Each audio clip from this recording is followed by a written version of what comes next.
ಎಲ್ಲರಿಗೂ ನಮಸ್ಕಾರ. Indian I S K S study ಸರ್ಕಲ್ಗೆ ಎಲ್ಲರಿಗೂ ಸುಸ್ವಾಗತ. ಸೊ ಇವತ್ತಿಗೆ ನಾವು ವಿಜ್ಞಾನಕ್ಕೆ ಸಂಬಂಧಪಟ್ಟಂತ ಪ್ರಮುಖವಾದ ಪ್ರಶ್ನೆಗಳ ಬಗ್ಗೆ ವಿಶ್ಲೇಷಣೆ ಮಾಡೋಣ. ಅದರಲ್ಲಿ ಪ್ರಮುಖವಾದಂಥ ಕ್ವಶನ್, ಮರುಭೂಮಿಯಲ್ಲಿ ಮರೀಚಿಕೆ ರಚನೆಗೆ ಕಾರಣವೇನು? ಆಪ್ಷನ್ ಎ ಬೆಳಕಿನ ವಕ್ರೀಭವನ, ಬೆಳಕಿನ ಪ್ರತಿಫಲನ, ಬೆಳಕಿನ ಒಟ್ಟು ಆಂತರಿಕ ಪ್ರತಿಫಲನ. ಆಪ್ಷನ್ ಡಿ ಮೇಲಿನ ಎಲ್ಲವೂ ಸರಿಯಾದ. ಸೊ ಇದರಲ್ಲಿ ಸರಿಯಾದ ಉತ್ತರ ಯಾವ್ದಾಗ್ತದಪ್ಪ ಅಂತಂದ್ರೆ 3 ಇಸ್ ದ ರೈಟ್ ಆನ್ಸರ್. ಅದೇ ಯಾವ್ದಂತಂದ್ರೆ ಬೆಳಕಿನ ಒಟ್ಟು ಆಂತರಿಕ ಪ್ರತಿಫಲನ. They are called as total internal reflection. ಹಾಗೆ ಟೋಟಲ್ ಇಂಟರ್ನಲ್ ರಿಫ್ಲೆಕ್ಷನ್ ಅಂದ್ರೆ ಏನಪ್ಪಾ ಅಂತಂದ್ರೆ ಬೆಳಕು ಸಾಂದ್ರ ಮಾಧ್ಯಮದಿಂದ ವಿರಳ ಮಾಧ್ಯಮಕ್ಕೆ ಚಲಿಸುತ್ತಾ ಹೋದಂತೆಲ್ಲ ಪತನ ಕೋನದ ಸಾಯಿನು ವಕ್ರೀಭವನ ಕೋನದ ಸಾಯಿನು ಬದಲಾವಣೆ ಆಗುತ್ತದೆ. ಒಂದು ನಿರ್ದಿಷ್ಟ ಮಟ್ಟವನ್ನು ಮುಟ್ಟಿದಾಗ ಬೆಳಕು ವಕ್ರೀಭವನ ಆಗದೆಯೇ ಆಂತರಿಕವಾಗಿ ಪ್ರತಿಫಲನವಾಗುತ್ತದೆ.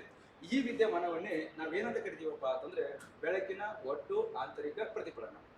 ಹಾಗೆ ಈ ತತ್ವದ ಮೇಲೆ ಕಾರ್ಯನಿರ್ವಹಿಸುವುದಾಗತ್ತಂದ್ರೆ ಒಂದೇದು ಮರೀಚಿಕೆ. ಇದೀಗ ನಾವು ನೋಡಿದ ಹಾಗೆ ಮರೀಚಿಕೆ ಉಂಟಾಗಲು ಕಾರಣವೇನಂತಂದಾಗ ಸಂಪೂರ್ಣ ಆಂತರಿಕ ಪ್ರತಿಫಲನ. ಇನ್ನೊಂದು ಯಾವ್ದು ಸರ್ ಅಂತಂದಾಗ ವಜ್ರ. ಸೊ ಹಾಗಾದ್ರೆ ವಜ್ರ ಹೊಳೆಯಲು ಕಾರಣವೇನು ಅಂತಂದಾಗ that is none other than total internal reflection. ಇನ್ನು ಮೋಸ್ಟ್ ಇಂಪಾರ್ಟೆಂಟ್ ಯಾವ್ದಂತಂದ್ರೆ OFC ಆಪ್ಟಿಕಲ್ ಫೈಬರ್ ಕೇಬಲ್. ಇದು ಕೂಡ ಯಾವ ತತ್ವದ ಮೇಲೆ ಕಾರ್ಯನಿರ್ವಹಿಸುತ್ತಂದಾಗ ಬೆಳಕಿನ ಸಂಪೂರ್ಣ ಆಂತರಿಕ ಪ್ರತಿಫಲನ.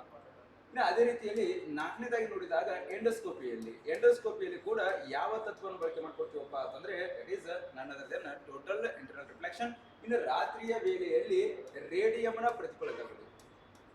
ಸೊ ಹಾಗಾದ್ರೆ ರಾತ್ರಿಯ ವೇಳೆಯಲ್ಲಿ ರೇಡಿಯಂನ ಪ್ರತಿಫಲಕಗಳು ಹೊಳೆಯಲು ಕೂಡ ಕಾರಣವೇನಂತಂದಾಗ ಸಂಪೂರ್ಣ ಆಂತರಿಕ ಪ್ರತಿಫಲನ. ಮುಂದಿನ ಪ್ರಶ್ನೆ,